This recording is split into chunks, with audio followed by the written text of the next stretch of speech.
Welcome to another episode of Join FDNY Podcast, and today we're celebrating Fitness Month, and we have two special guests.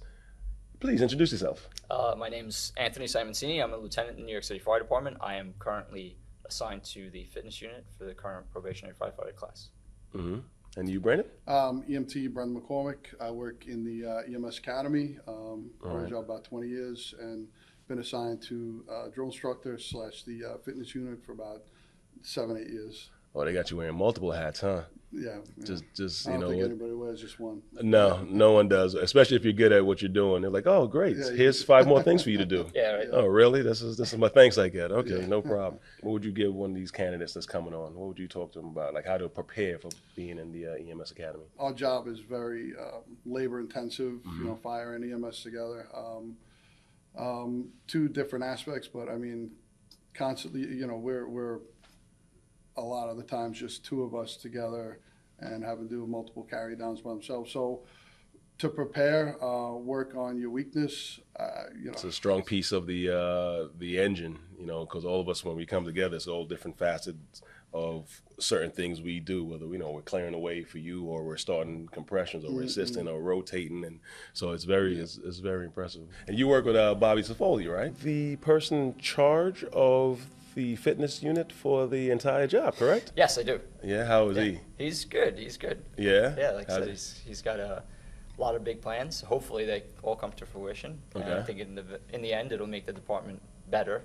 He'll make the department better. He'll make the physical fitness portion of the department better at the very least. We were sharing a lot of our motivations about, what's keeping us in shape. And a lot of his kids, the individuals are coming in behind us, not necessarily just in front of us. It is. It should be motivation for everybody. You want to see them, walk down the aisle and grow old. Right? Whoa. I got a young daughter that's playing basketball now. She's 13, 12. Where there's no aisle conversations. And he's always talking about his kids. Right now I have 3 children. 3? I have a 12-year-old daughter, going to be 12 in July, a 4-year-old, and a 2-year-old. Oh, man. Good for you. I got 3 too, but they're a lot older. My youngest is 12. Right. And then I got 16 and 20. How are they with listening? Do the Probies listen better or do your kids listen better? It's along the same lines at this point. Yeah, at every age, there's different ways you have to deal with them. But right. With my kids, they're the first thing I think about when I train. And that's what makes me do it. I mean, we all know. That's your why. We all know that, it's not easy to get up and do stuff early. It's not sometimes fun. It's not really what you want to do, whatever. But I always tell them it's not really about what you want. It's about what you need to do, And for me personally, and having young children and being almost 20 years on the fire department, what I worry about is being around long for them when they get older. So the only thing I can do is try my best daily to check the box. So I can stay around. We take hikes all the time. We go outside all the time. Anytime I get my children outside, they're always watching, right? So if they're watching you, staying in shape, staying fit, being conscientious of what you're eating and how you're navigating life. Right. So don't get me wrong, we're all human, right? So that 15% is like, hey, I like to eat this, I want that. And I explain that to the probationary firefighters candidates as well. One of the things I did notice when I came up and started working with the unit is that the information, the education of nutrition was lacking, and what the needs are of the candidates and what the needs are of probationary firefighters and then firefighters in general, a little bit different. So what would you tell any of the probies what to do? What does a PT day look like in Proby School? Let me say candidates. Okay. Candidates, right. So for candidates, what to expect in Proby School is a mixture of different training modalities, which means, we'll cover some running, we'll cover calisthenics, we're going to cover strength and conditioning, strongman type of training we do as well now these days. Really? A lot of our workouts are also geared towards our functional skills course, which is full on air, in gear, 13 event course. Sounds like the old FSTs.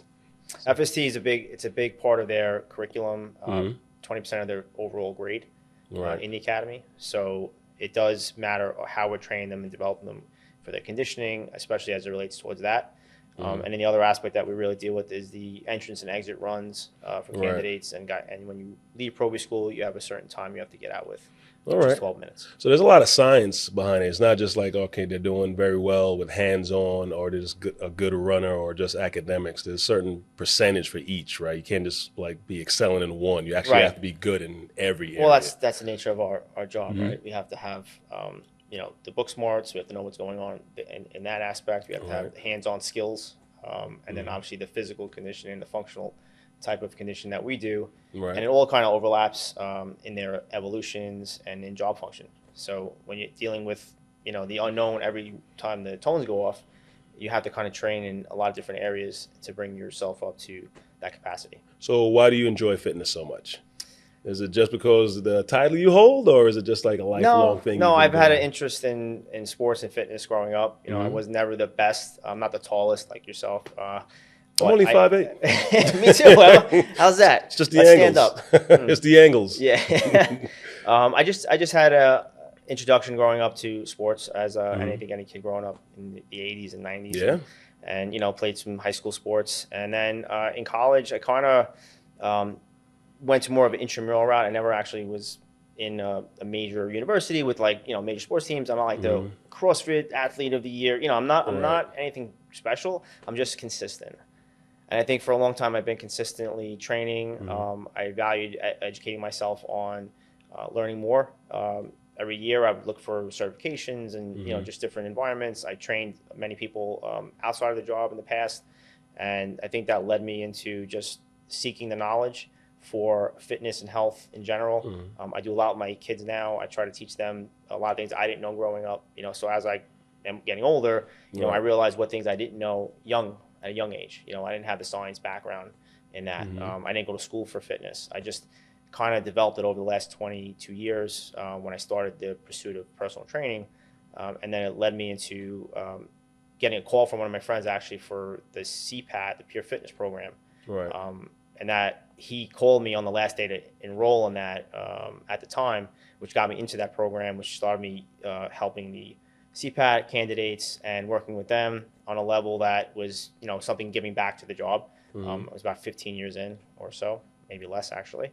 And from there, I met the captain that came up and took over the unit, and he brought me in as lieutenant, and then it just kind of snowballed into That seems to be how everything snowballs. Yeah, it's just who.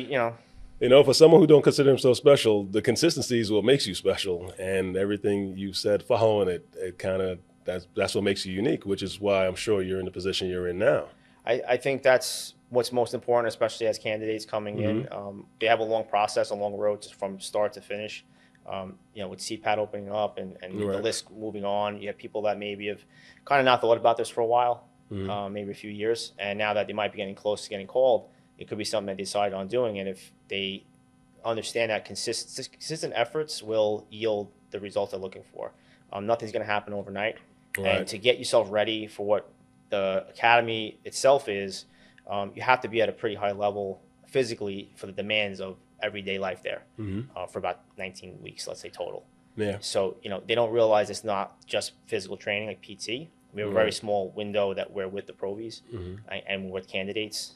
That the rest of the day, it's like the onslaught of just the grind of the days and the wearing the gear and your evolutions and things of that nature where, if you don't have volume of training before that, where you're having a consistent plan every day, I get up, I do this, I check the box on fitness, I check the box on nutrition, get myself into a place where I'm physically ready for this type of job demand. And then we can carry that into Proby School. Our job in Proby School is to get you to the next level to be coming out in the best shape that you can possibly be in for this job. It's interesting how everyone navigates to FDNY. Some, they were lifers, others, they were told to go in, others, they were forced to go in, and then they were like, you know what? But everyone always says the same thing, best decision of my life. Absolutely. Best decision, no regrets. Well, I haven't met anyone with any regrets. I couldn't see myself doing anything else, to be honest. No, not anymore. Earlier I could have. Now I'm like, yeah, no, this is all I could do.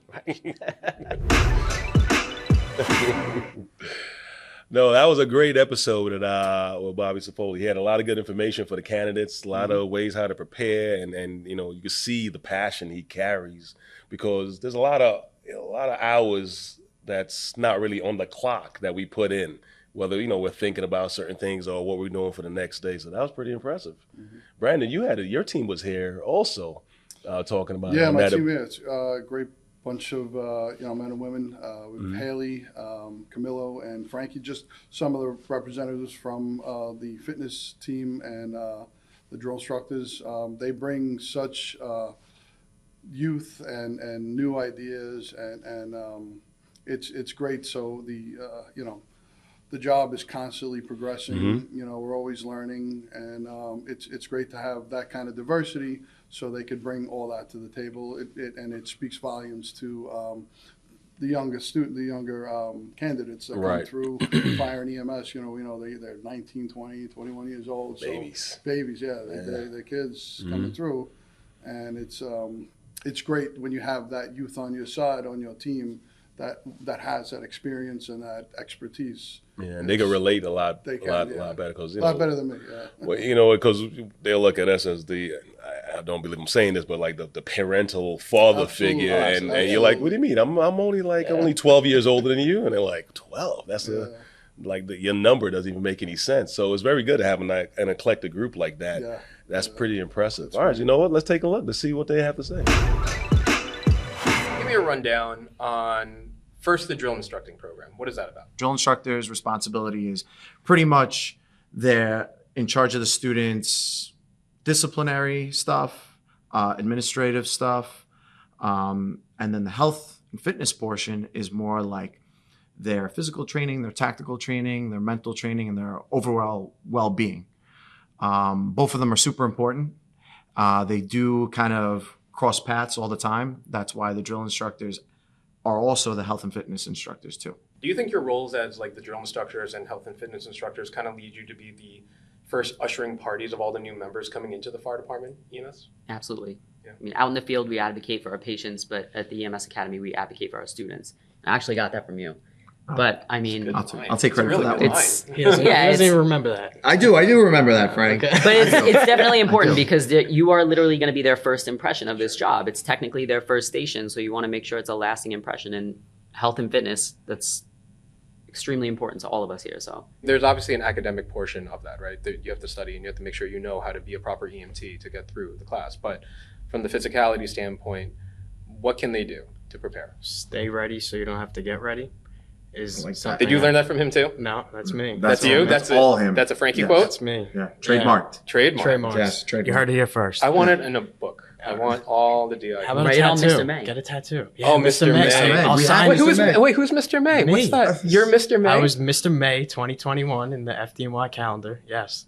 Very, very proud accomplishment. That's exciting. It's hanging in every Staten Island pizza shop. Yes, it is actually. So, for all our audience members, what year? May 2021. So, if you don't have the calendar, Go you should out go and get it. I believe it was the last one they ever made. And you're going to personally sign all of them, right? I'll sign every single one. That's great. All right, now go back to your story. Sorry. Stay ready so you don't have to get ready. That's something that I've always said because you see a lot of people who have that mentality that, I'll worry about that when it gets closer, when it comes around, but it's too late at that point. And you should be training yourself physically now to be able to withstand the physicality demands in the academy and be able to go to a class and learn after. So a lot of people, their problem would be that they're not used to that like physical stress on their body, that they're exhausted. So you'll have PT, you'll have the discipline aspect from the drill instructors. You have to double time around the base. So now that alone takes out like all of their energy. So by the time they have to go sit in the classroom, they're so tired that they're not paying attention, they're not learning the academics that they need. So it's very important now, before you even get there, to get your body used to that stress, going to the gym, working out daily and doing whatever job it is that you're working now. Maybe you're in school. So you're getting used to doing multiple things in one day and not, just falling asleep when you have to sit in a class after physically moving all day. But there has to be a threshold too, right? Like, I would imagine there are certain people in the audience, especially who want to come into this job, and they're horrified at the idea of like, oh, I have to climb a mountain and be a power lifter. Like, what is the threshold in terms of like how much they should be kind of like preparing, like when and stuff? I mean, it's different for every person, right? But well, a big thing is also with training is intention. So you don't, going to the gym and being a big power lifter, and that's good and all, but it's really not functional. Just sort of building off what Frankie said, when you go to the gym with no intention, you're just going to spin your wheels in the mud. But if you have some type of like a program, there's usually a goal at the end, you know? So I know recruitment also offers practice sessions for the PAT. Right. Take advantage of those. Look at the events you're going to be doing. Start doing them at the gym. Practice for your best mile time, mile and a half, whatever it is, so you're ready when you get here. But I'd also advise people, like, put your blinders on, understand for 18 weeks, you're going to have to set aside time to study. Sure. The work doesn't end when your day at the academy ends. Take advantage of your days off. Train, work out on those days. Make sure you're studying the material, because some people, they're great athletes, but then they struggle academically. 100%. And the strongest muscle you have in your body is your brain. I'm going to just grab a book of all your quotes, all three of you. Oh, there we go. I've got I'm going to sell it with your poster, like your Give calendar. me a percentage, we're good. Yeah. You were lying about the collective group of your team and how much passion they put into it. Yeah, they're great bunch of men and women. They're great. I'm not too sure about the stay ready, got to get ready. I don't think that originated from. What Frankie said? Yeah, Frank. I don't think he owns that. I think we're gonna have to do a little fact checking on that one. But I don't think that's he's the originator. But we'll work with it. You know what? Probably not, We'll make him have it. We'll let him keep it. Right? He does well with the candidates, though. We got a class in 13 weeks now. They're getting a little bit of senioritis. They're getting ready to get out of there. But the good thing is that we have another class coming in a week, so we're going to be overlapping. So the ones that are already trained have been through it. The newer guys, the newer candidates are going to be able to see that. So, Excellent. You know what? We actually had two EMTs that now they're youth program managers, and they weren't that far removed from the academy, Gadison and Chin. Sure, yeah. We had a great episode, and you can see the passion that they have. You know what? If you missed it, let's take a look. Let's have a replay. We always tell the students we wear many hats. We're not just program managers, we're not just drill instructors, EMTs, but sometimes we're counselors. Be mindful because, again, as the new generations go on, it's a lot more different situations and obstacles they face that we have to now be more immune to and actually come on their level and speak to them in a certain way. So we always remind them that, sometimes they look at us like, oh, y'all just got us in the chin. And we're like, well, we were just like you before, so it's okay. When I was in high school, there were some things that I wanted to be taught a certain way, and the teachers at that time were a little older and, was so used to how they was taught, where they decided to bring their knowledge and how they was taught to this generation. And it's kind of hard to do that. So I tell the students that we teach now, I'll say, I'm not that far. I'm far, but not that far from your age where I understand how you want to be taught. You want to be hands-on. You want to be engaged in a lot of things and activities. They're signing up for, one of the best decisions they've made in their life, to be a New York State EMT and to just be open and willing for everything that comes their way. Wow, see, I told you to replay. That was a good episode with Gadison and Chin. They're very strong youth program managers, and I can see anyone they're assisting is going to grow and be well prepared for the job that's out in front. And, all the information we got obviously is from the Join FDNY portals and the candidate resources and all the availability, even the informational sessions that we have at the Rock. And, we're trying to get them well prepared so once they hit the academies, they're not shell-shocked, right? Absolutely. Absolutely. Listen, thank you very much for hanging out with us and being guest hosts. Listen, you got to come back whenever you want. Sounds good. All right, sounds good? Yeah, absolutely.